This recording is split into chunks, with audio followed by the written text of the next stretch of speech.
When the blind wife opened the wardrobe, she unexpectedly slipped. The back of her head hit the ground heavily, and her eyes, blind for 3 years, suddenly regained sight at that moment. Wang Qing happily went to find her husband. "I want to tell my mom. I want to tell my husband."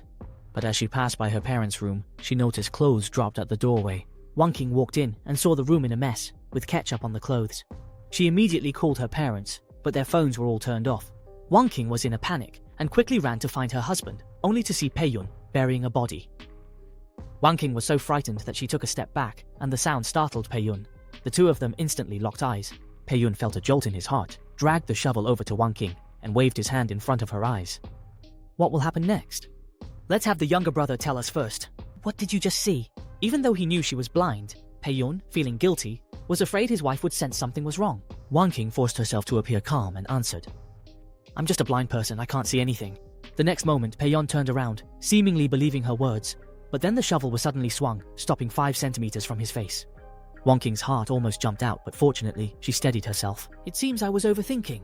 Wang Qing asked him what he was doing. Pei-yun pulled her to the burial site and said he wanted to plant a pear tree here to bless Wang Qing's family.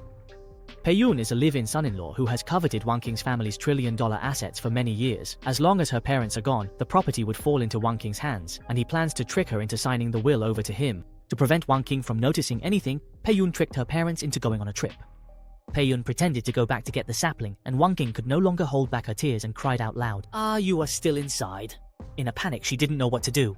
Suddenly, she thought of her sister, so she immediately called her, but heard the phone ringing underground.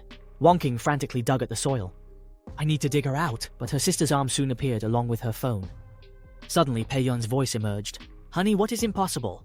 Wang Qing quickly wiped away her tears and explained that she was calling her sister, but heard the phone ringing here. Pei-yun looked down, picked up the phone and stepped on the arm. "Before my elder sister went abroad, she said she couldn't find her phone. Turns out it was lost here." At night, Wang Qing was startled awake by a nightmare, and she decided to think of a way to report to the police. But Pei-yun had been watching her at home recently, leaving her with no opportunity. At that moment, she suddenly thought of her best friend, who had been staying at her house to keep her company recently. "He will definitely help me." Wang Qing immediately left the bedroom, but after taking just a few steps, she heard indescribable sounds. Wang Qing took a closer look and saw that her best friend had climbed onto Pei-yun's bed. "As long as he signs the will, the Yun family's assets will be ours." Wang Qing was so frightened that she took a half step back, realizing that her best friend and Pei-yun were in cahoots. She threw away the bracelet her best friend gave her, deciding to take revenge on this unfaithful couple. Hearing the sound of the bracelet, the two ran out, and Wang Qing threw herself into Pei-yun's arms, acting coy. "I just discovered you were cheating, and the person you cheated with is my best friend." Pei-yun was startled and pushed the best friend away, saying that dreams are always the opposite of reality. But the best friend, feeling annoyed after being pushed, took out a computer from the guest room and played the entire process of Pei-yun burying a body, but lied to Wang Qing saying it was their wedding video, wanting to comfort her. Wang Qing almost lost her temper on the spot. She suppressed her anger and deliberately asked Pei-yun why there were screams in the wedding video. The best friend said that she accidentally played a horror movie instead, and now she would burn it. The best friend pulled out the USB drive and threw it into the fireplace. But it is evidence to convict the adulterer, immediately stood up. "Why would you burn a horror movie? It's not necessary." She reached and pushed, causing her friend's hand to press against the hot stove, burning off a layer of skin. Wang Qing smiled. "You're finished, Wang Qing. Are you crazy? Do you want to strangle me?" Wang Qing feigned innocence and said, "I'm blind, I can't see. Did I cause trouble again?" The friend was about to rush forward to settle the score, but Pei-yun grabbed her and said that the property hadn't been secured yet, so they couldn't fall out now. Then, Pei-yun took her to the hospital. On the way, the friend complained that Pei-yun was too indecisive, questioning why he didn't just kill his wife directly, as that would allow him to get all the inheritance. Pei-yun explained that Wang Qing had signed an agreement, stating that if she lost her life, all the inheritance would be donated to a welfare institution. Wang Qing took them away, and he immediately took out the USB drive, but it was already destroyed. However, it didn't matter because there was still a body buried in the yard, so she immediately called the police. "Hello, I want to report to the police. My husband committed murder." The police arrived quickly, but unfortunately, they were spotted by Pei-yun and the other person. Seeing the police car heading in the direction of the Yun family, the two were startled and immediately turned back. While the police dug at the Yun family home for half a day, but found nothing. Pei-yun returned to the front of the house at this moment. The door was locked, and he banged on it forcefully. Wang Qing was startled and urged the police to dig faster. Suddenly, with a bang, Pei-yun broke the door lock and kicked the door open. The police colleague shouted in surprise, "I found a body!" Wang Qing directly confronted him. "Stop pretending, you murderer!"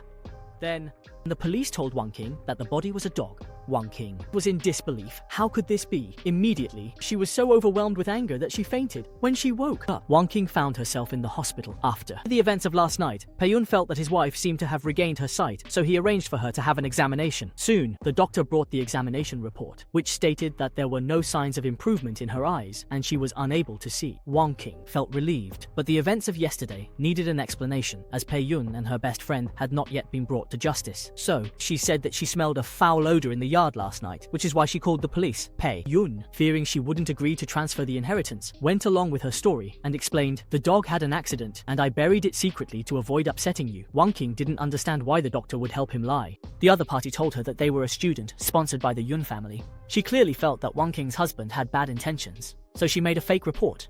Only then did Wang King remember the past events. The doctor wanted to repay the Yun family's support, so they decided to help Wang King take revenge. The first step is to find the body. The two of them went to the city's only crematorium, and he gave the family photos to the person in charge. After some conversation, only Wang King's mother had not been brought in. This means that the mother is still alive and is being used by Pei-yun as leverage to force Wang King to transfer the inheritance. So the next step is to find the mother. So Wang King went back and told Pei-yun that she was having difficulty moving around at home and asked him to find her a nanny. In order to secure the inheritance, Pei-yun had a close friend disguise herself as a nanny. The friend was holding a grudge and put pebbles in the coffee, bringing it over for Wang King to drink.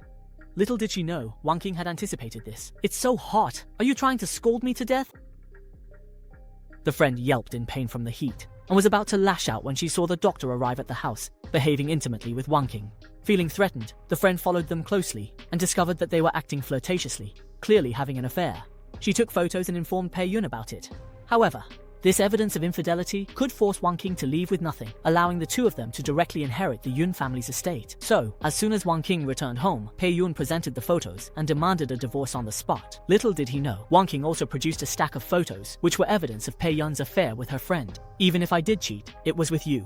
Then Wang King took out the divorce agreement, demanding that Pei-yun leave with nothing. Fight. Pei-yun was furious. Had worked hard for so many years, not to be kicked out with nothing. Now, the inheritance was still in Wang King's mother's hands, and controlling an old lady was much easier than controlling Wang King. So, he decided to go all out.